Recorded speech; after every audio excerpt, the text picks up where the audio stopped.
O presidente Jair Bolsonaro, candidato à reeleição pelo PL, ganhou mais um apoio nesta quarta-feira. Ele se reuniu com os senadores no Alvorada e recebeu toda a bancada do agronegócio. O repórter Paulo Edson Fiori. O primeiro apoio anunciado a Bolsonaro veio do governador do Distrito Federal, Ibanez Rocha, e da vice dele, a deputada Celina Leão, que fez um apelo às mulheres. O que nós precisamos é divulgar o que nós fizemos, presidente, e o que o senhor sancionou por nós. Violência política, violência institucional. Laqueadura, 5% do Fundo Nacional de Segurança voltado às mulheres. Uma semana de combate à violência dentro das escolas. O grande legado do passado, que é um legado para nós mulheres, era a Lei Maria da Penha, que não era de autoria do Poder Executivo, que veio da sociedade civil. Nós temos várias legislações que são de autoria do Poder Executivo e várias da bancada que teve a sanção do senhor. E isso precisa de ser dito ao Brasil. Na sequência, foi a vez do governador do Paraná, Ratinho Júnior, reeleito em primeiro turno. Faço as minhas palavras e o nosso compromisso juntamente com os prefeitos do Paraná. Nós estamos finalizando agora esse levantamento, mas já lhe garanto também, presidente, que mais de 70% dos prefeitos do Paraná vão estar nesse segundo turno dedicados a ajudar nessa eleição. O presidente também recebeu o apoio de mulheres eleitas e de nomes ligados à bancada ruralista. A ex-ministra da Agricultura, Tereza Cristina, futura senadora por Mato Grosso do Sul, disse que o agronegócio está com Jair Bolsonaro desde 2018. O agro está no DNA do nosso país e o senhor pode ter certeza que o agro apoia o senhor em peso, porque sabe o trabalho que foi feito no seu governo, no seu primeiro governo, para que o Brasil pudesse abastecer, principalmente na pandemia. O agro trabalhou, abasteceu o Brasil, os brasileiros, e ainda exportou para mais de 160 países para poder abastecer 1 bilhão de pessoas em todo o mundo. Bolsonaro afirmou que o agro é um orgulho do Brasil. Todos nós somos dependentes do campo, sem exceção. O campo indo bem, alimentos para a população de melhor qualidade e mais baratos. O que fizemos em conjunto com o parlamento também, que afeta diretamente a questão do agro nosso, é a diminuição de impostos. Com o parlamento sem canetada, sem interferência, que lá atrás fizeram interferência e a Petrobras contraiu uma dívida de 900 bilhões de reais. Em uma live no início da noite, Jair Bolsonaro agradeceu os apoios. O presidente aproveitou para criticar os resultados das pesquisas de intenção de voto. O escândalo das pesquisas que influenciaram, sim, no resultado das eleições de domingo. A desculpa inacreditável do Datafolha para os erros das pesquisas. A pesquisa em São Paulo falou que errou no caso do Tarcísio porque foi um erro de digitação. Mas todas as pesquisas erraram. Isso induz o eleitor a votar em quem está na frente. Outros querem votar em quem está na frente para não ter mais símbolo de forma favorável. Está na cara que isso é coisa feita com má fé, né? Para atender interesses de quem pagou aquela pesquisa. Bolsonaro também minimizou o vídeo que circula nas redes sociais com um trecho de um discurso dele em uma loja de maçonaria em 2017. Está aí na mídia agora, o pessoal me criticando que eu fui numa loja maçom em 2017. Fui sim, fui numa loja maçom, acho que foi a única vez que eu fui na loja maçom. Eu era candidato a presidente, pouca gente sabia. E um colega falou, vamos lá. Eu fui lá na loja, eu acho que foi aqui em Brasília, fui muito bem recebido, me trataram bem. E eu sou o presidente de todos.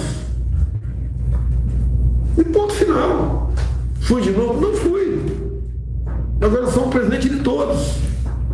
Isso agora a esquerda faz um estardalhaço. Olha, o que eu tenho contra o maçom? Não tenho nada. O presidente da República e candidato à reeleição ainda manifestou estranheza em relação ao andamento da apuração no último domingo. Tivemos apurações, alguns problemas apareceram, passei para frente esses problemas, até o gráfico da evolução que foi feito aqui, levando-se em conta cada percentual de voto que era computado, criou uma figura geográfica uniforme, né? bem típica de algoritmos, muito parecida com aquela do segundo turno de 2014, com a Aécio Neves. Conseguiu já a maioria, mas daí ela foi numa paralela até o final. E cada vez que entrava 1 minuto de voto, tá? Dava hora a vitória de Aécio, hora a vitória de Dilma. E assim foi a paralela até o final. E foi decidido o segundo turno em 2014.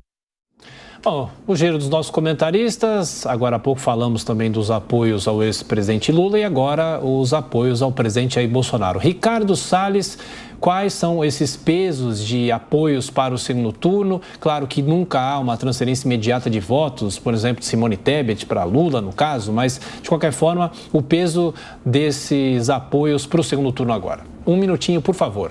Tiago, o apoio do governador do Paraná é extremamente importante. Um estado que também tem peso eleitoral maior, ele tem uma conexão forte com os prefeitos daquele estado, é um governador que foi reeleito em primeiro turno, muito forte naquela população, portanto o peso do governador Ratinho Júnior é enorme. No Distrito Federal, um local menor, com uma população, também tem importância o apoio do Ibanez Rocha. Com relação ao apoio da bancada do agronegócio, era absolutamente esperado. E é justo que assim o seja, porque não houve governo, nem em tempo recente, nem em tempo remoto, que tenha apoiado tanto a agropecuária no Brasil, quer seja nas políticas ambientais, nas políticas econômicas e na parte de regularização fundiária. E também segurança no campo.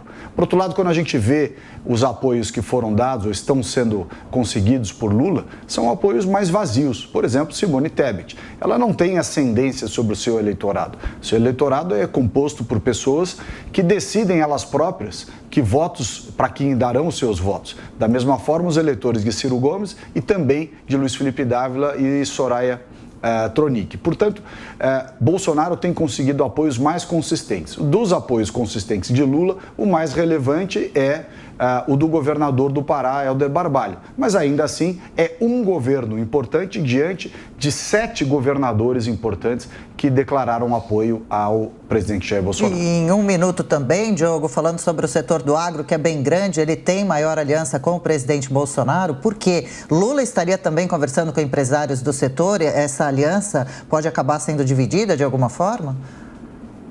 Sim, é muito importante lembrar que o agronegócio também teve bons momentos nos governos do PT, muito por mérito próprio. O agro brasileiro, nas últimas décadas, passou a ser um dos mais produtivos do mundo e é, de fato, uma locomotiva da economia brasileira. O presidente Bolsonaro tem uma vantagem nesse setor. A gente viu nesse discurso aí do Lula com alguns apoiadores, inclusive com o governador Barbalho, entre outros, a presença da Cátia Abreu. A Cátia Abreu, ela tinha uma presença importante no agro e talvez por isso ela estivesse ali, mas ela perdeu as eleições esse ano, ela não conseguiu se reeleger, então ela tem uma força hoje em dia bem menor, muito pouco perto do que tem outros apoiadores aí do presidente, principalmente Tereza Cristina, que foi uma boa ministra da Agricultura no governo Bolsonaro, a mais longeva, uma das mais longevas aí do governo Bolsonaro e que tem essa penetração e fez um bom trabalho e com certeza, então, eleita senadora também, é um nome importante aí para realçar justamente a presença do presidente nesse setor. Mota, 1 minutinho também, o peso desses apoios.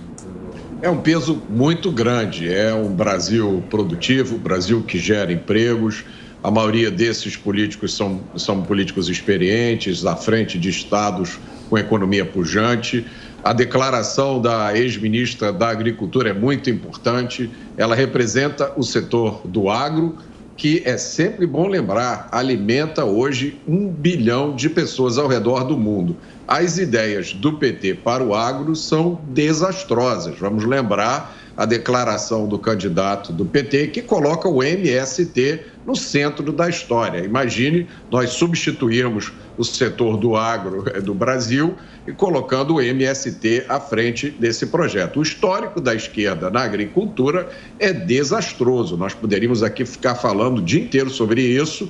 Essas ideias socialistas que sempre envolvem coletivização e um preconceito contra os produtores rurais vem desde a Revolução Russa. A gente poderia falar aqui do Holodomor, que foi a grande fome provocada por Stalin na Ucrânia, que matou milhões de pessoas porque forçou a coletivização dos produtores rurais e quem não aceitava era fuzilado. Mais perto da gente, basta ver o desastre na Argentina, que também teve como base essas ideias. Quando a ideia essencial é errada, é impossível que um projeto político dê certo.